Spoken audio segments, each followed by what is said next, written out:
සුබ දවසක් කියලා පිළිගන්නම් මගේ යාළුවෝ සියලු දෙනාටම. ඉතින් ඔයාලට අදත් අරගෙන ආවේ වැදගත් වෙන වීඩියෝ එකක්.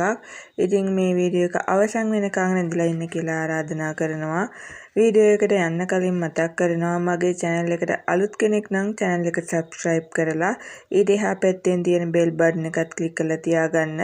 එතකොට තමයි ඔයාලට පුළුවන් වෙන්නේ මන් දාන මේ වගේ විශේෂ වැදගත් සහ රජයෙන් ලබා දෙන අස්වැසුම දීමනාව, වැඩිහිටි දීමනාව, ආබාධිත දීමනාව, වකුගඩු දීමනාව, පාසල් ළමුන්ට දෙන දීමනා සහ තවත් රජයෙන් දෙන සෑම දීමනාවක්ම ඒ වගේම සහන වැඩසටහන් ගැන වීඩියෝ කාටත් කලින් බලන්න.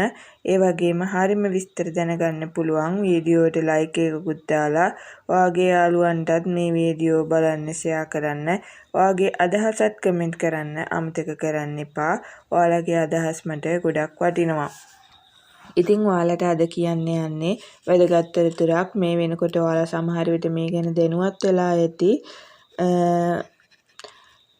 මේ වෙනකොටත් මේ ගැන දැනුවත් නැති කෙනෙක්ට මේ වීඩියෝ එක වැදගත් වෙයි කියලා හිතනවා. ඉතින් යාළුවනේ 2022 අස්වැසුම් පළවනු අදියරේ ප්‍රතිලාභී තොරතුරු යාවත් කාලීන කිරීම පළවනු අදියරේ ප්‍රතිලාභ ලැබෙන සහ ප්‍රතිලාභ නොලැබෙන අස්වැසුම් සමීක්ෂණය සිදු කළ පවුල්වල තොරතුරු යාවත් කාලීන කිරීම 2025 12 වෙනි මාසේ 10 වෙනිදා වෙනකන් සිදු කරන්න පුළුවන්.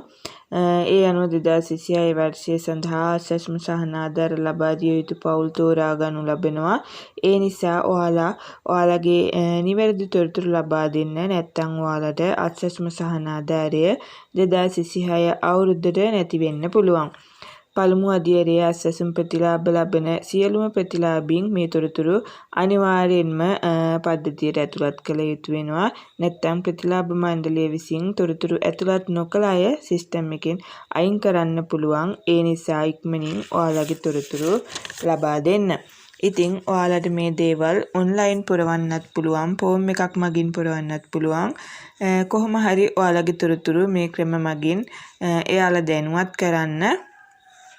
ඔන්ලයින් මේ තොරතුරු ලබා දෙන අයට ලින්ක් එක අපි පහලින් දාන්නම්. ඒ වගේම ඔයාගේ වැඩ කරන දුරකථන අංකයක් ඇතුළත් කරන්න. ඔයා කලින් ෆෝම් එක බාර දෙනකොට ඇතුළත් කරපු දුරකථන අංකයම ලබා දෙන්න. නැත්නම් ඔයාට ප්‍රශ්නයක් වෙයි. මොකද ඔන්ලයින් මේ තොරතුරු ලබා දෙනකොට ඔයාගේ දුරකථන අංකයට තමයි රහස් කේතයක් එන්නේ. ඒක ඇතුළත් කරලා තමයි ඔයාට ඉදිරියට යන්න පුළුවන් වෙන්නේ ඊටු තොරතුරු සම්පූර්ණ කරන්න. ඒකයි මං කිව්වේ ඔයා ෆෝම් එක පුරවද්දි ලබා දීපු දුරකථන අංකයම නැවත ලබා දෙන්න කියලා.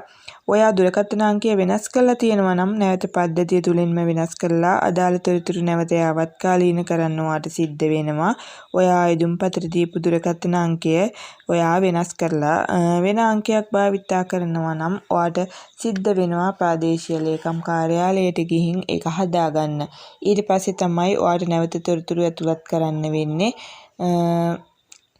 ඉතින් යාළුවනේ මේ තොරතුරු ඔයාට වැදගත් වෙයි කියලා හිතනවා. එහෙනම් ගිහින් එන්නම්. ඔයාලා හැමෝටම සුබ දවසක්.